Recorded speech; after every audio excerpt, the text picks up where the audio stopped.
I'm Susie, a 35-year-old office worker. My family consists of my mom and my younger sister Mary. Dad passed away from an illness 3 years ago. Since graduating from college, I've been focused solely on my career. And before I knew it, I reached this age. During this time, many of my colleagues got married. And to be honest, I felt a bit anxious. I even went to parties when invited but never met the right person. I thought, who would want to be with someone as uninteresting as me? In fact, at one of these parties, a man said something along those lines to me, so I decided there was no need to force myself to find a partner. But Mom didn't understand this mindset. "Susie, when are you going to get married? You're well past 30 now. Don't just focus on work. Think about your own happiness, too." "I know, Mom, but I'm busy with work, and I don't have time for this. Please, don't call me about this anymore." Mom worried about me not getting married even after turning 30. Started calling more often. I appreciated her calls, but felt sorry that I had nothing to report. Several times, Mom sent me photos of single men she knew, but I wasn't keen on marrying just for the sake of it, and was considering staying single. That's when I met Walter, who would later become my fiancé, at a cafe I happened to visit. "You come to this cafe quite often, don't you? Do you like places like this?" "Huh?" Startled, I shrank back when an unfamiliar man approached me. "Yes, well, I've been a bit tired from work lately. I come here for some comfort." Then Walter responded with a smile. "Really? I started coming here too, looking for some relief from work fatigue."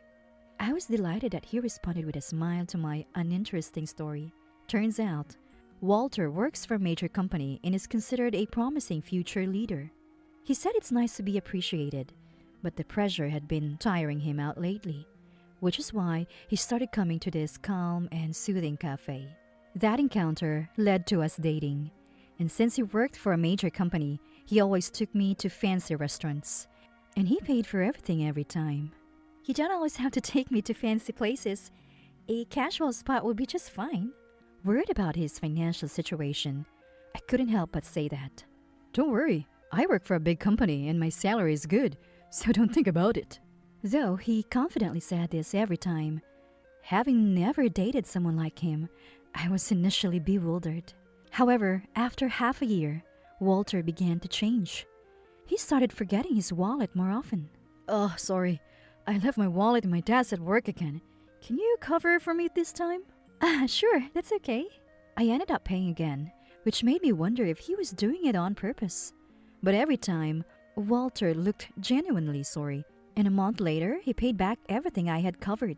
So I decided he must have just been forgetful. After 2 years of dating, we decided to get married. There was so much to do, like choosing the venue and the guest list. I had already told my family about the wedding, and Mom cried tears of joy. When I mentioned the family meeting, my sister Mary said she wouldn't attend. Her reason was that she wasn't interested in my fiancé. "He's your fiancé, right? I bet he's just another dull, unremarkable guy. I don't want to waste my precious time on someone like that." That's what she said. Mom was more upset about this comment than I was. "What are you saying? Your sister is getting married. It's only natural for family to attend a family meeting." Eventually, Mom persuaded her, and Mary reluctantly agreed to attend. At that time, I had no idea that this family meeting would drastically change the course of our lives. The meeting was set to take place in a suite of a fancy hotel recommended by my boss. Having never been in such a luxurious hotel, I was nervous just being there. While being shown to the room by the staff, his parents hadn't arrived yet. Mom was excitedly waiting, but as usual, Mary looked bored, fiddling with her phone and even yawning loudly. As we were waiting and sipping on drinks, he and his parents walked in. "Sorry we're late. We got caught in traffic, which delayed our arrival." The moment he entered the room, Mary, who had been idly playing with her phone, completely changed her demeanor. "No way! Is that really my sister's fiancé? He's so handsome. Why didn't you tell me sooner?" Her eyes sparkled as she looked at Walter. "Nice to meet you. I'm Mary, her sister. Thank you for always taking care of my sister." She approached Walter and greeted him in a sweet tone. "Mary, don't be rude. Go, sit down." Mom reprimanded her, and I thought Mary would take her seat, But then I witnessed an unbelievable scene. Wait, why are you sitting next to Walter? That's where Walter's dad and mom are supposed to sit. You should sit over here. Mary had sat next to Walter, pushing aside his parents. His parents were shocked, their eyes wide open. What are you doing? It's a family meeting, and you're being so disrespectful. If you don't stop, I'll have you leave this room. Reluctantly, Mary moved back to her original seat. I apologized to his parents. The family meeting began amidst a heavy atmosphere. Still, Mary's interest was solely on Walter. She asked him inappropriate questions like his salary since he worked at a major company and kept commenting on how handsome he was. Despite the delicious food in front of us, I couldn't taste any of it because of Mary. Every time Mary asked something inappropriate, I apologized to his parents repeatedly. Such exchanges happened repeatedly. Honestly, I feared the engagement might be called off. But as we were leaving, his parents said they looked forward to our future together, which relieved me. Mary, what were you thinking? Because of you, we were terribly embarrassed at the family meeting. You're definitely not invited to the wedding. Yeah, I'm so embarrassed too. I regret inviting someone who brought such shame. In the car ride home, Mom and I firstly criticized Mary's behavior, but Mary herself seemed unbothered. Well, but if you marry Walter, he'll be my brother-in-law, right? We'll have a long relationship, so we should get along. Shouldn't we? I don't think what I did today was wrong. I was astonished by Mary's lack of apology or remorse and how she justified her actions. As soon as I got home, I called Walter to apologize for my sister's behavior. Walter laughed it off, but I was utterly embarrassed. After that, we started discussing the wedding as usual, and at the time, I had no idea that I had already fallen into my sister's trap. That day, we had a wedding planning meeting, and I was supposed to meet Walter after work, but he didn't show up at the agreed time. But he wasn't answering his phone. This is strange. Did something happen? Finally, he answered the phone about 30 minutes after our scheduled time. Sorry, a sudden meeting came up and I can't make it. Can you go ahead with the discussion without me? Again? You couldn't make it last time because of work. Can't you do something about the meeting? I can't leave an important meeting, sorry, but that's how it is. With that, Walter hung up. Normally, he would never do this and would inform me in advance if he couldn't make it. But recently, he's been canceling after the agreed time more frequently. Unbeknownst to me, Mary had been in contact with Walter. At the family meeting, Mary took a liking to Walter. I was aware they had exchanged contact information then, despite Mom's warnings. What are you talking about? If someone in the family falls ill, who will contact Walter? We're going to be family, so it's okay to exchange phone numbers, right? She justified it by saying this and exchanged numbers right in front of me. Indeed, we don't have dad, and most families do exchange phone numbers. So I thought it was okay to exchange numbers for that reason, but I should have been more suspicious of Mary. Apparently, she had been waiting outside Walter's company. However, she couldn't meet the Walter she was looking for. Walter, it's Mary. I just happened to be in front of your company. Would you like to have dinner together? You're here now? That's troubling. I'm not at the company. I'm out on business. Maybe we can meet at a cafe nearby later? Thus, the two started having secret meetings without me. Initially, Walter was bewildered, but he was charmed by her bubbly personality and cute appearance. Soon, they started calling each other by familiar names. Even when Walter visited my family home, it didn't change. Hey, I really don't like you calling my fiancé like that.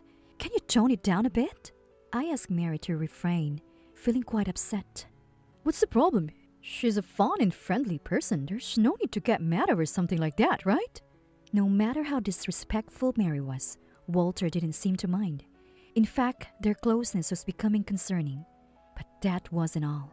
During one of our meetings, Walter suddenly asked me, Hey, I want to ask you something. What do you want to know? What kind of job does Mary have? And what about her annual income and savings? Why are you asking about Mary's income and savings? I don't even know that. I was taken aback by his sudden interest in Mary's job, income, and savings.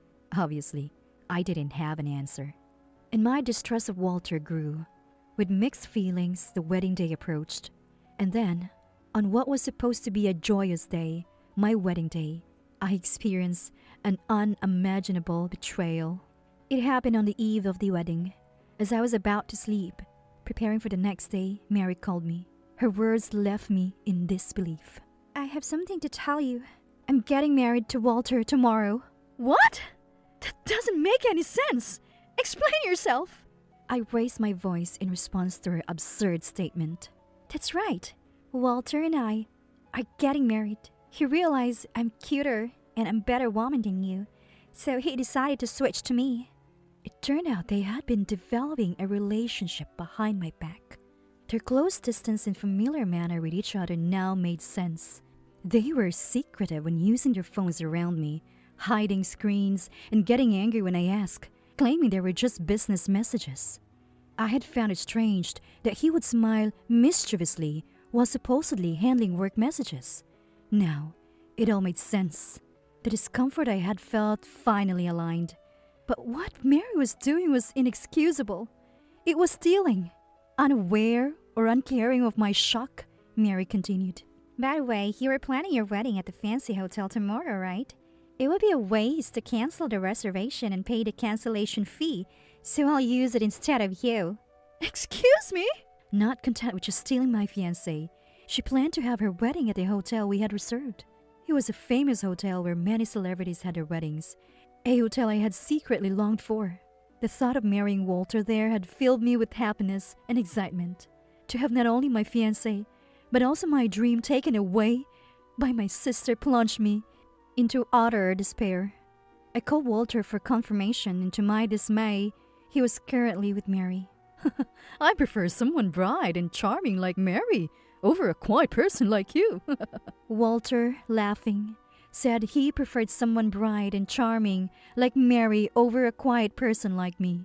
It was then I realized Walter's true nature. I never thought the man I believed was kind could be so rotten at the core. So I cut ties with both Mary and Walter. Crying, I told Mom about the broken engagement. Mom was furious and tried to call Mary, but she had already turned off her phone. Mom, I'm sorry. I thought I could finally make you happy. I never expected this to happen. Unable to contain my emotions in front of Mom, I broke down in tears. Mom simply held me in her arms without a word, which only made me cry harder. Of course, I had to explain to relatives that the wedding was off and why. Everyone condemned Mary's actions. My niece stealing someone else's fiancé? What kind of nerve does she have? I need to give her a piece of my mind, said my aunt, who had always doted on me. But their disapproval didn't change the fact that my sister had stolen my fiancé. I felt so ashamed as I explained the situation to friends and colleagues, often breaking down in tears. I couldn't help but imagine Mary and Walter happily preparing for the wedding at the hotel I had longed for.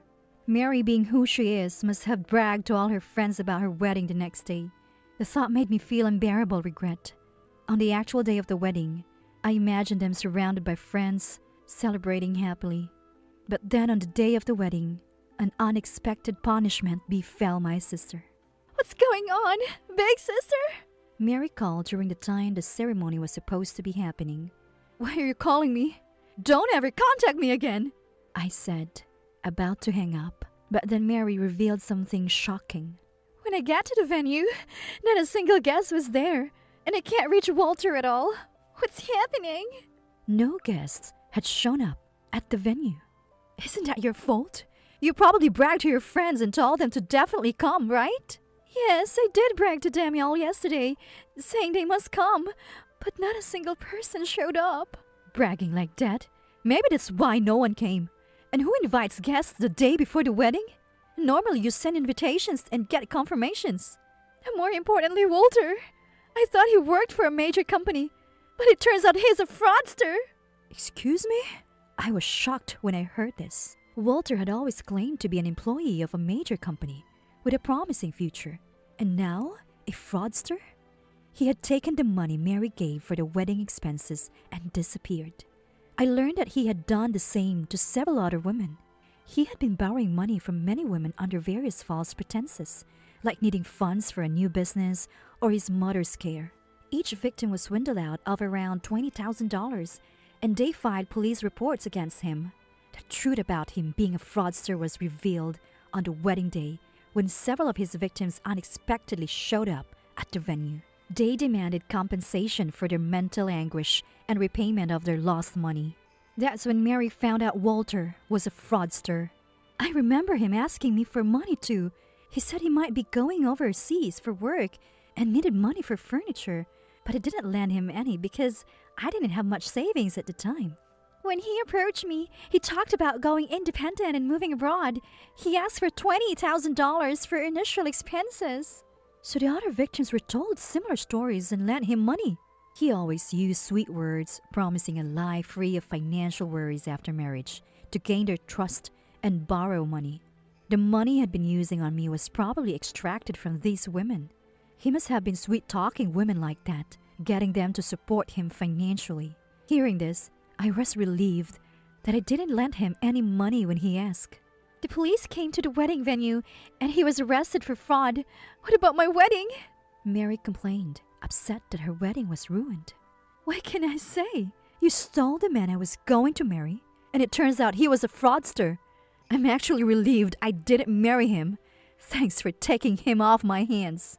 Just yesterday, I was devastated by Mary stealing my fiancé. But today, I feel grateful she did. Mom, who had been listening, was initially shocked but now seemed amused. Mom, in a voice that was just audible enough for Mary to hear. That's what you get for stealing someone's fiancé. That's what she said. Wait, what about the payment for the wedding venue? I was deceived, so I shouldn't have to pay, right? Mary asked. Excuse me? The wedding expenses are your responsibility, regardless of being deceived. I'm no longer involved. I had already informed the planner that Walter and Mary would be having the wedding, so the payment inevitably falls on them. You get a bill from the venue later. Even if you cancel on the day, you'll have to pay the full amount, so take care of it.